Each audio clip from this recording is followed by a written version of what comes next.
Hola, Taurus, Sun, Gemini, Moons. Welcome to your 2020 reading, right? Sun Moon reading. When you view it is when you're meant to see it. It doesn't matter the time of year. And while you're waiting for your 2020 to go up, go check out my 2019 Sun Moon readings that are in my playlist. I am doing these 2020 readings in the order of requests in the comments, so be sure to post up your request.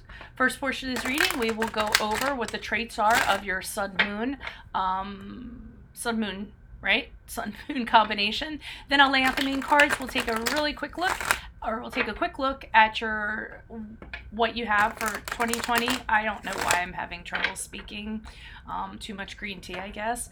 Then the second portion of this will be the Vimeo reading. Click on the link below. It'll take you to a deeper interpretation of the reading with clarifiers. We will be dividing the year up into 4 separate quadrants. So let's get to the traits of your Sun Moon combination, okay?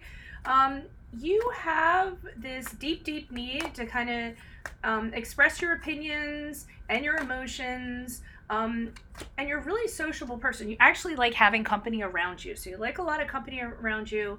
You're the belle of the ball when it comes to other people. You are very curious about everything that's going on around you and the world around you. The funny thing is you actually might be, and because of this combination, excuse my cough, allergies, you're actually hyper aware of what's going on around you. Okay, so you might be very detail oriented and see things that other people wouldn't see. You're very good at solving problems. When a problem comes up or a situation comes up, you're very good. You have an ability to deal with it with this combination. Tauruses are really good at doing that, and they do it in a very pragmatic sense of doing that. Okay, and your Gemini aspect, very adaptable. So to any situation, very logical, very adaptable. So put that together. It's all about fixing problems. Okay, intuition is great. You have an incredible vision for that. And again, you don't let details, you don't let things kind of slide by you because you're very good at observation. And you notice like even like the most minute little details. And this actually helps you to figure out who is trustworthy and who is not around you. You have a huge amount of interests. So, you know, interest can be all over the place, which is not a bad thing. You always seem to have a lot going on. You guys are huge multitaskers. So you usually have a lot of projects going on at one time. It's really hard for you to kind of settle on one thing. And this could be in any aspect of life, okay? It's hard for you to find something that kind of like you stick with and it satisfies you and you're like, okay, this is all I'm going to do. That's not what you guys are all about. Personality wise, you guys have a lot of charm, a lot of energy, a lot of vibrancy. Some of you might actually go into anything that involves psychology, science. I think of for this combination too, just because of being so detail oriented, very forward think. Actually, your Gemini's forward thinking. Your Taurus is more a little more old fashioned, but still anything like in a technical profession, anything in research, anything in psychology. You can even be a journalist. You could be a writer. But the problem is kind of focusing on something because you have all these opportunities that surround you. Okay, now when it comes to relationships, you might be a little bit off kilter, a little bit, you can be moody sometimes, maybe a little assertive, maybe a little aggressive. You have a habit of starting on something, and this is I get this a lot from Taurus Gemini combinations, and I get it from Tauruses, I get it from Geminis. Like start something and then you're like, oh, well, I want to do this too. So you start doing that, and then you start doing something else, and pretty soon you just have, like I said, a variety of unfinished projects just all around your house. You guys definitely aren't about focusing on one thing and getting kind of one thing done, but very good at multitasking, spinning plates and stuff like that. You can sometimes have like an innocent approach to the world, and then sometimes you have a habit of repeating lessons that have already been learned, or have a hard time learning those lessons. Try to look at how you've been in the past, reflect on the past ways that you used to do things, your coping mechanisms, your behavior, and try to figure out where your errors have been and why things have gone wrong, okay?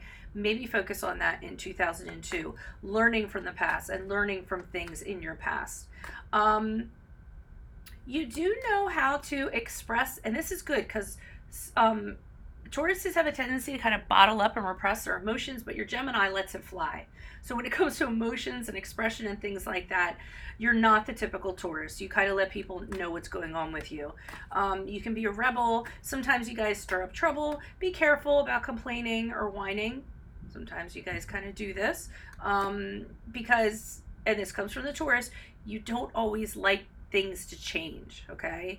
Your Gemini is very changeable, but Tauruses aren't very excited about that. So that can be a problem. If something's going to change, you might get a little bit like, oh, I don't want it to change. And yeah, I think that's it. So let's see what's up for 2020.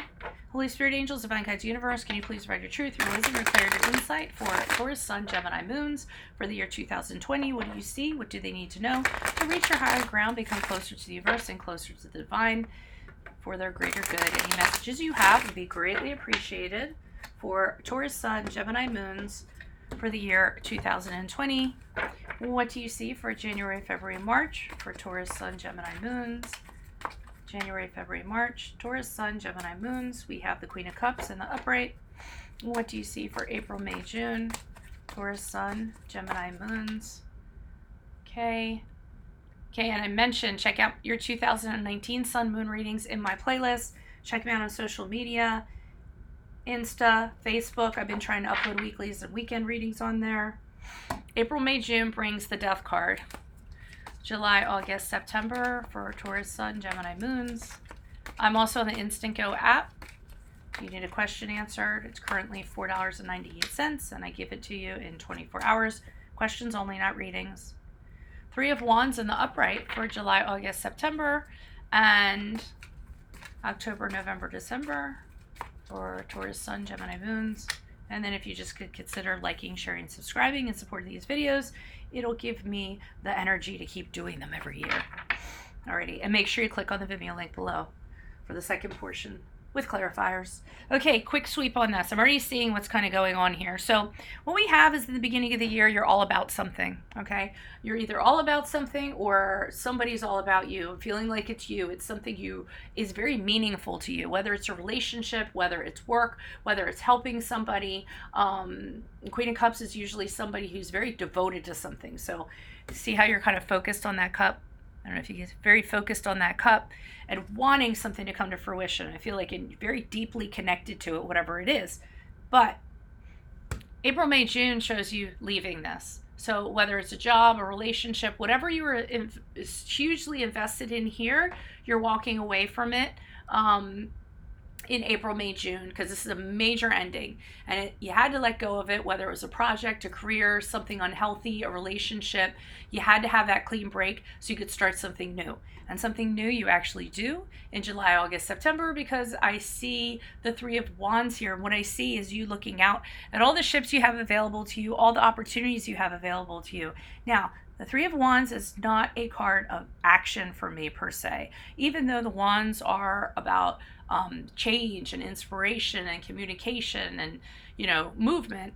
I don't get that from the Three of Wands. They get you kind of still, just like the Two of Wands, being tentative, hanging out, seeing what's out there, and starting to come up with a plan on how you can kind of get opportunities to come to you, okay? So coming fresh off of leaving something, now you're like, okay, all this stuff is out there. How can I make that stuff come to me? Whether it's money, whether it's a relationship, whether it's a career opportunity, and you're just kind of surveying the land, seeing what's out there, having a broader vision than you used to have, and considering what you're going to do and how you're going to move forward. It seems like it works out well for you because we have the Sun card in October, November, December. One of the best cards that you can have out of all 78 cards, in my opinion. So October, November, December is going to be joy, happiness, being fulfilled like you've never been fulfilled before. Some of you might actually go on a vacation to someplace sunny in a warm climate.